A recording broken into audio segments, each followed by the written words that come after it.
So it's study time. आज मैं आपको सिखाऊंगा THR यानी कि टारगेट हार्ट रेट और RHR रेस्टिंग हार्ट रेट आपको कैसे निकालना है। तो आज मैं सिखाऊंगा आपको Karvonen method. What is Karvonen method? Karvonen method is a method by which we take our THR and RHR। हम समझते हैं हमारा टारगेट हार्ट रेट क्या है और हमारा RHR यानी रेस्टिंग हार्ट रेट क्या है। देखो, हमें अपना टारगेट हार्ट रेट पता होना चाहिए, यानी कि हमारा हार्ट एक मिनट में कितनी बार बीट करता है और एक मिनट में कितनी बार बीट करना चाहिए जब हम दौड़ लगा रहे हैं या फिर हाई इंटेंसिटी की एक्सरसाइज कर रहे हैं। क्यों? आजकल आपने देखा होगा इतनी ज्यादा मिथ चल गई है ना कि भाई पतला होना है तो भागो भागो भागो भागो, कहीं भी भागो, पार्क में भागो या जिम में जाके ट्रेडमिल पर भागो, लेकिन बस भागना है आपको। और कुछ नहीं पता कि हार्ट जो है एक मिनट में कितनी बार बीट करना चाहिए। फॉर एग्जाम्पल मैं आपको एक एग्जांपल से बताता हूं। जैसे कि ये बल्ब है, इस बल्ब पे लिखा है कि ये बल्ब 240 वॉट की करंट से जलेगा, लेकिन मैंने क्या करा, मैंने इस बल्ब को 300 वॉट की बिजली से चला दिया। क्यों जलाया? मैंने सोचा ये बल्ब ज्यादा रोशनी दे इसलिए। तो इसका क्या हाल होगा? इस बल्ब का ये हाल होगा कि ये बल्ब फट जाएगा, फूक जाएगा, खराब हो जाएगा। तो सोचो, जब एक बल्ब का ये हाल है तो हमारे हार्ट का क्या हाल होगा। तो हमें अपने हार्ट का रिदम पता होना चाहिए, हमारे हार्ट का टारगेट हार्ट रेट हमें पता होना चाहिए। अब मैं आपको वही सिखाऊंगा कि हमें अपना टारगेट हार्ट रेट कैसे पता करना है। मैंने आपको एक यहाँ क्वेश्चन लिखा है, क्यों? ताकि आपको एक मैं एग्जांपल दे सकूं। अब यहाँ पर जो मैंने एग्जांपल के लिए लिया है वो लिखा है a man with 60 year of age. एक इंसान है जो कि 60 साल का है and 85 beat per minute of RHR, और उसकी जो रेस्टिंग हार्ट रेट है RHR, जब वो कुछ काम नहीं कर रहा, बैठा है, टीवी देख रहा है, अपने फोन को चला रहा है, यूज कर रहा है, तो उस टाइम उसकी जो हार्ट बीट है वो कितनी है? वो उसकी 85 बीट पर मिनट। तो ये है उसकी RHR। अब हमें क्या निकालना है? हमें निकालना है उसका टारगेट हार्ट रेट। तो सबसे पहले हम यहाँ पे एक मैक्सिमम हार्ट रेट लेंगे जो कि हम कहते हैं 22। ये फॉर्मूला है। इसमें से हम माइनस कर देंगे एज, और फिर इसमें से माइनस कर देंगे RHR, फिर दोबारा से हम प्लस कर देंगे RHR। ये है हमारा फॉर्मूला। अब मैं इसको आपको सॉल्व करके दिखाता हूं। तो 220 में से माइनस एज, एज कितनी है? 60। अब 220 में से अगर 60 निकाल दिया, कितना बचा? हमारे पास बचेगा 160। अब 160 में से निकालना है RHR। RHR हमारा कितना है? 85। अब 85 हमारे पास आ गया, सॉरी, यस यस 85। अब 85 160 में से 85 निकाल दिया तो कितना बचा? 75। अब देखो 75 हमारे पास हमारा नंबर आ गया। अब क्या सोच रहे हो, एक मिनट में हमारा हार्ट जो है 75 बार धड़कना चाहिए? नहीं। अब ये मेजर करता है हमारी इंटेंसिटी के ऊपर कि हमारी इंटेंसिटी क्या होनी चाहिए। अगर आपने रिसेंटली ज्वाइन जिम किया है तो आपकी इंटेंसिटी अलग होगी, 6 महीने हो गए अलग होगी, 1 साल हो गया तो अलग होगी। वो यहाँ पर मैंने लिख रखा है एरोबिक बेसिक, तो उसकी 30 to 50, एरोबिक इंटरमीडिएट 50 से 60, एरोबिक एडवांस 60 से 70, इंटेंस जोन 70 से 80, डेंजर जोन 80 से 90, वेरी डेंजर जोन 90 से 100।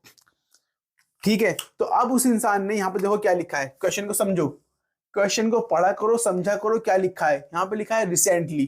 तो रिसेंटली का मतलब है उसकी जो है कैपेसिटी है बहुत कम है, यानी कि हम काउंट करेंगे 30। तो हम यहाँ परसेंटेज निकालेंगे 75 का। 30 100 नीचे लिखेंगे परसेंटेज के लिए, इनटू अ साइन एंड 75। अब हम इसके यहाँ पे कैलकुलेट कर लेंगे। कैलकुलेट करने के लिए मैं फोन से करूंगा ताकि जल्दी हो जाए, ज़्यादा टाइम नहीं लेंगे। 30 डिवाइड 100 इंटू में 75, हमारा आ गया 22.5। 22.5। अब देखो फॉर्मूले में क्या लिखा है, एज माइनस करा, RHR माइनस करा, जो आंसर आया उसके अंदर प्लस कर दिया, फिर दोबारा RHR, यानी कि प्लस 85। अब 85 अगर प्लस कर देंगे तो ये कितना हो जाएगा? जल्दी आ जाओ भाई।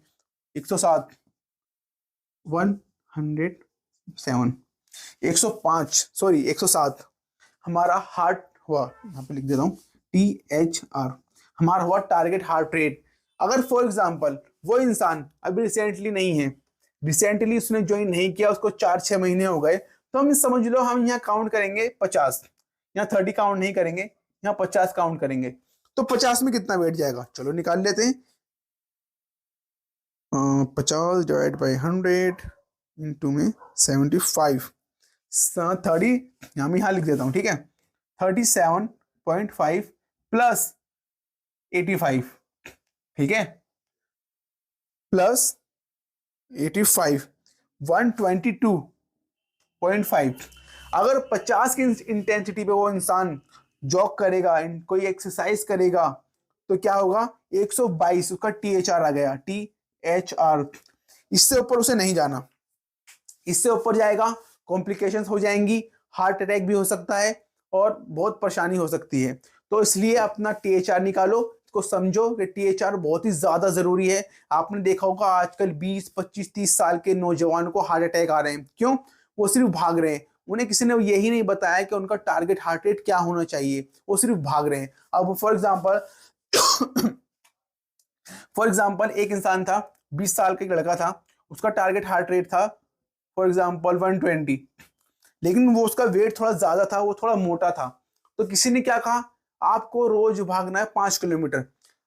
सिर्फ 5 किलोमीटर भागना नहीं होता, फिर से बता रहा हूँ, चल 2 ले लेते हैं, 2 किलोमीटर भागना आपको रोज का। तो वो क्या कर रहा है, वो जिम में गया और ट्रेडमिल पर चढ़ा और बस भाग रहा है, भाग रहा है, भाग रहा है।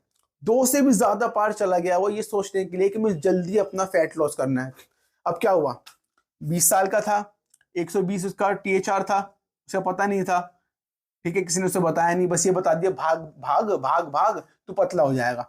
तो THR उसने निकाला, नहीं सॉरी नहीं निकाला, 120 उसका टारगेट हार्ट रेट था, वो दौड़ता रहा, तो उसने क्या करा, वो पहुंच गया 140 या 145, लेकिन वो भागता रहा ये सोचकर कि मुझे पतला होना है। वहां पर क्या हुआ, बूम, कोलैप्स, उसका हार्ट कोलैप्स कर गया, हो सकता है उसको हार्ट अटैक भी आ जाए।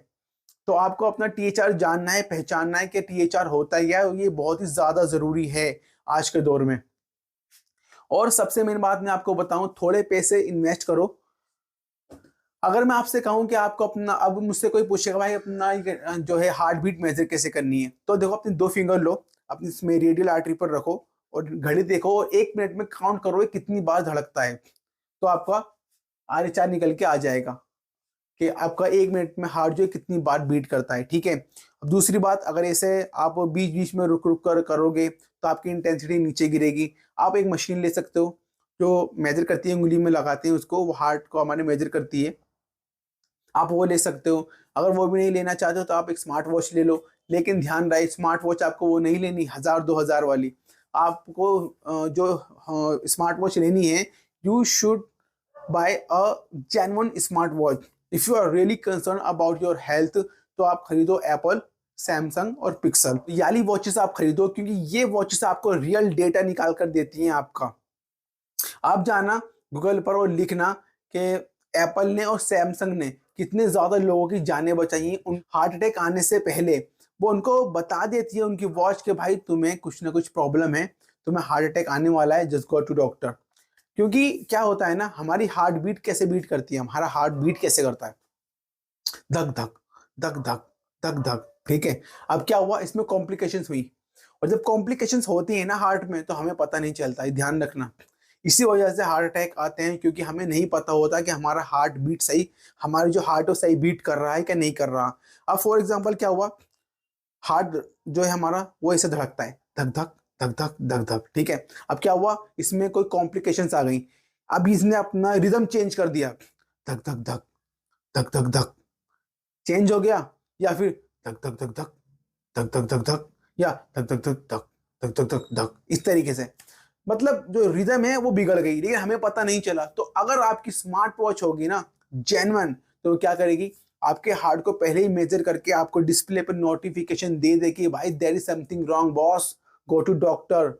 तो इसलिए एक अच्छी स्मार्ट वॉच खरीदो जो आपको हेल्प करे आपकी हेल्थ के रिगार्डिंग, ना कि एक 2000-2500-3000 वाली वॉच लो और एक शोबाजी करो जो आजकल चल रही है, कॉल भी कर लो, ये सब कर लो, वो कर लो, नहीं ये सब नहीं करना। अब अगर मैं इस वीडियो को ज्यादा लंबा ना करते हुए आपको एक स्टोरी बताऊं छोटी सी, तो वो ये है, आपने देखा होगा पहले मोबाइल फोन चला करते थे, जैसे कार्बन, लावा, माइक्रोमैक्स, आपको पता है ये क्या क्या करते थे, ये बंद क्यों हो गई कंपनियां, ये कंपनियां इसलिए कोलैप्स कर गई क्योंकि ये कंपनी खुद का R&D नहीं करती थी।